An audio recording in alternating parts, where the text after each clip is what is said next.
Muy buena semana tengan todos ustedes. Seguimos hablando de motivación y lo que veremos en inteligencia emocional para este video es tensiones, impulsos y objetos satisfactores en la motivación. Y al final hablaremos del aprendizaje y la autonomía funcional de los motivos. Como referencia, el video de la semana pasada toqué el tema de las teorías psicológicas de la motivación con sus respectivos autores, y en la semana antepasada revisamos la parte fisiológica de la motivación. Para conocer nuestro camino de entendimiento sobre nuestras propias motivaciones, vamos a comenzar con el apartado sobre las tensiones en la motivación.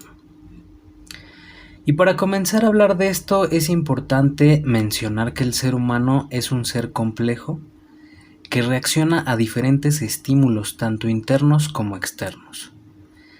Dichos estímulos modifican su comportamiento, en ocasiones dirigiéndolo o impulsándolo a lograr sus objetivos. El individuo se enfrenta a necesidades que debe cubrir para lograr metas o estar en un estado de equilibrio fisiológico, psicológico o incluso social.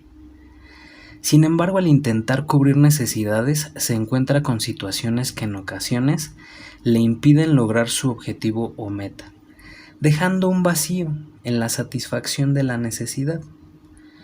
Durante su desarrollo, los conflictos juegan un papel determinante en la no satisfacción de las necesidades, lo que lo lleva a experimentar estados emocionales como manifestación a esta situación no resuelta. Entre otros, se observan estados denominados tensiones, las cuales son definidas como condiciones de ansiedad, esfuerzo excesivo e intranquilidad, que se observa cuando un organismo se prepara para alterar su conducta o actuar, especialmente en situaciones de amenaza. Esto puede ser un esfuerzo emocional realmente excesivo para nuestro ser. La tensión, que también se le denomina ansiedad o estrés, genera emociones en el individuo que la está experimentando, caracterizada por sentimientos de peligro, frustración o sufrimiento, por algo que habrá de suceder, por algo que no se logró y deja un vacío, un estado de insatisfacción. Si estos estados son detectados, aquí esto es importante, si estos estados son detectados y canalizados, se pueden llevar a un nivel adaptativo de estas situaciones que permiten con mayor intensidad más motivación en el individuo que los vive.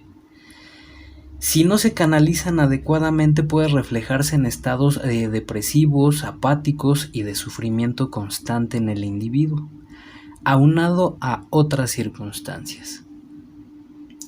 Hablando ahora de los impulsos, hay que comenzar a entender que los términos motivo, instinto, impulso son constructos relacionados a procesos internos que de una manera u otra explican la conducta de los organismos.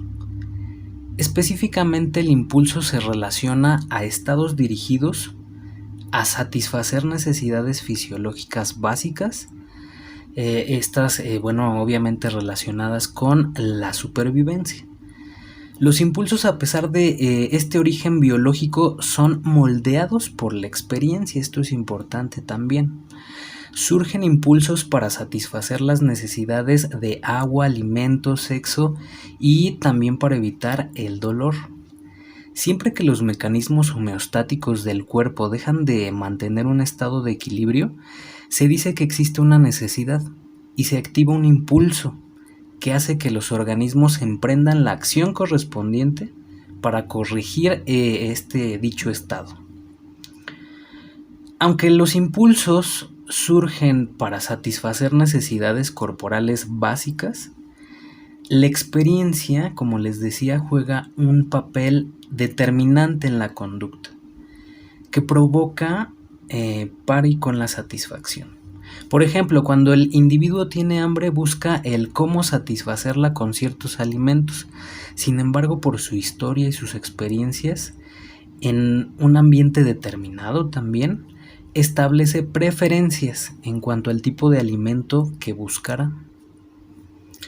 Ahora, para entender estos impulsos, vamos a hablar de los objetos satisfactores. Para iniciar se entiende por satisfactor a todo bien de consumo que cubre necesidades para el individuo. Pueden ser objetos o cosas materiales que nos faciliten o protejan la vida. Hay satisfactores imprescindibles que van a cubrir necesidades básicas y vitales como el aire, el agua, los alimentos, y hay otros importantes como por ejemplo la vivienda o el vestido. Ya hablábamos la semana anterior acerca de Maslow y el peldaño de la pirámide que se enfoca en la seguridad del individuo. Y bueno, cada uno requiere cubrir necesidades muy particulares que le aseguren un ciclo satisfactorio y un crecimiento acorde a lo esperado. Como resultado de esto, cada necesidad requiere de satisfactores muy particulares y específicos, de acuerdo a nuestra propia demanda. Retomando el tipo de necesidades, el individuo la cubre o satisface conforme al satisfactor, objeto o evento incluso, que define como adecuado a la carencia que se le presenta. Se podrían retomar los satisfactores que cubren necesidades básicas y vitales, los de tipo afectivo o de reconocimiento, algún objeto que adquiere un significado, en ocasiones por el mismo grupo o ambiente, y aquellos que de acuerdo al mismo constructo cognitivo que elabora el sujeto, adquiere la fuerza motivacional pertinente. Por citar ejemplos, se podría mencionar a la comida, determinada comida, al dinero, a una expresión afectiva, un abrazo, a los cuadros de honor, unas vacaciones planeadas, a los juegos para niños, a los de azar para adultos, los proyectos, planes de vida.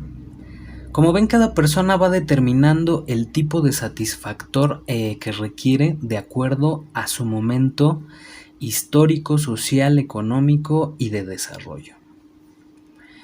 Hablando del aprendizaje finalmente y la autonomía funcional de los motivos, bueno, hay que iniciar este apartado con este concepto, el de aprendizaje. Y el aprendizaje es el cambio relativamente permanente en el comportamiento de un individuo como resultado de la experiencia, la práctica y la motivación. Este último aspecto, la motivación, tiene una innegable influencia en nuestra conducta, como parte de los estímulos externos que impactan al comportamiento. Hay estímulos que adquieren importancia en la forma de condicionar y determinar el tipo de respuesta.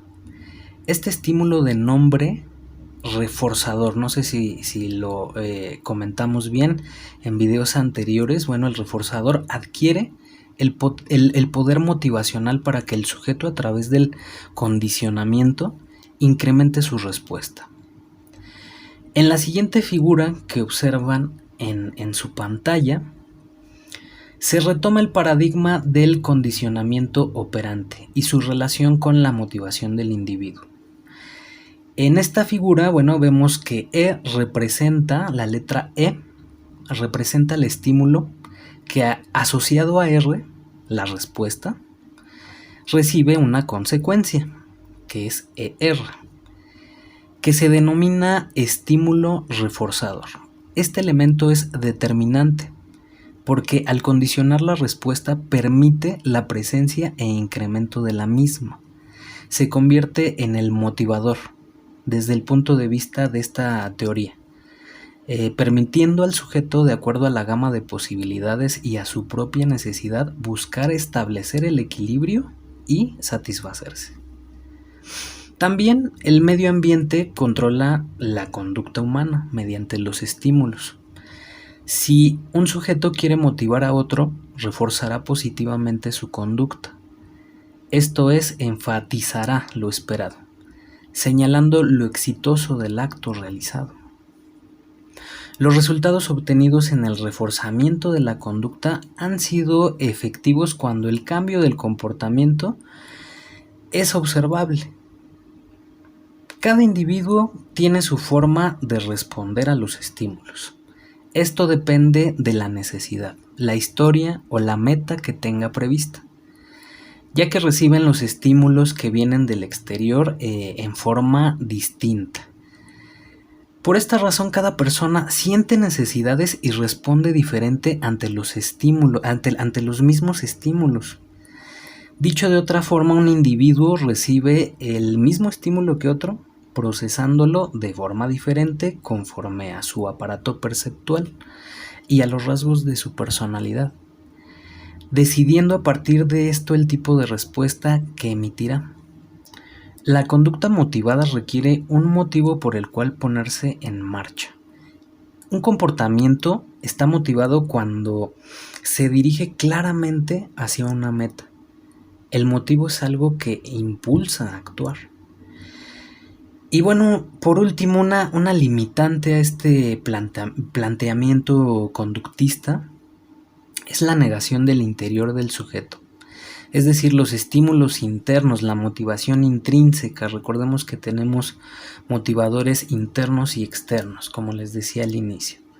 Sin embargo, esto es parte de la personalidad de los individuos y es determinante en la motivación. Como les decía al final del video de la semana anterior, no hay una fórmula general para conseguir motivarnos. Nosotros debemos de encontrar ese camino por estas particularidades. Hay un ejercicio que les puedo recomendar para esta semana si tienen la posibilidad de ver una película que se llama En búsqueda de la felicidad, una película que protagoniza Will y su hijo, Jaden Smith, en el que, bueno, esta historia se basa en la historia real del empresario Chris Gardner. Sería bonito que pudieran verla y enfocar su atención en las motivaciones intrínsecas y extrínsecas del personaje principal.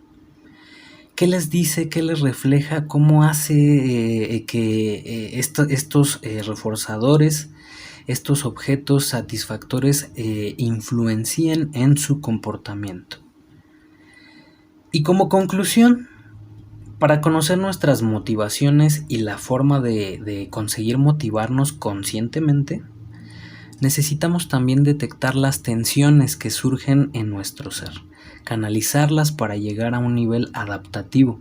Es decir, debo de conocer mis reacciones de tensión, reconocerlas, cuestionarlas, trabajarlas y entenderlas. En el caso de los impulsos, bueno, se refiere entonces a las reacciones que detonan la conducta, y en el caso de los objetos satisfactores se entiende que son los reforzadores, que hacen que la conducta se mantenga o desaparezca. Además, observamos esta fórmula del condicionamiento y su relación con la motivación del individuo. Eso sería todo para esta semana. Espero este contenido sea de utilidad para todos ustedes. No me queda más que agradecer por su atención. Muchas gracias.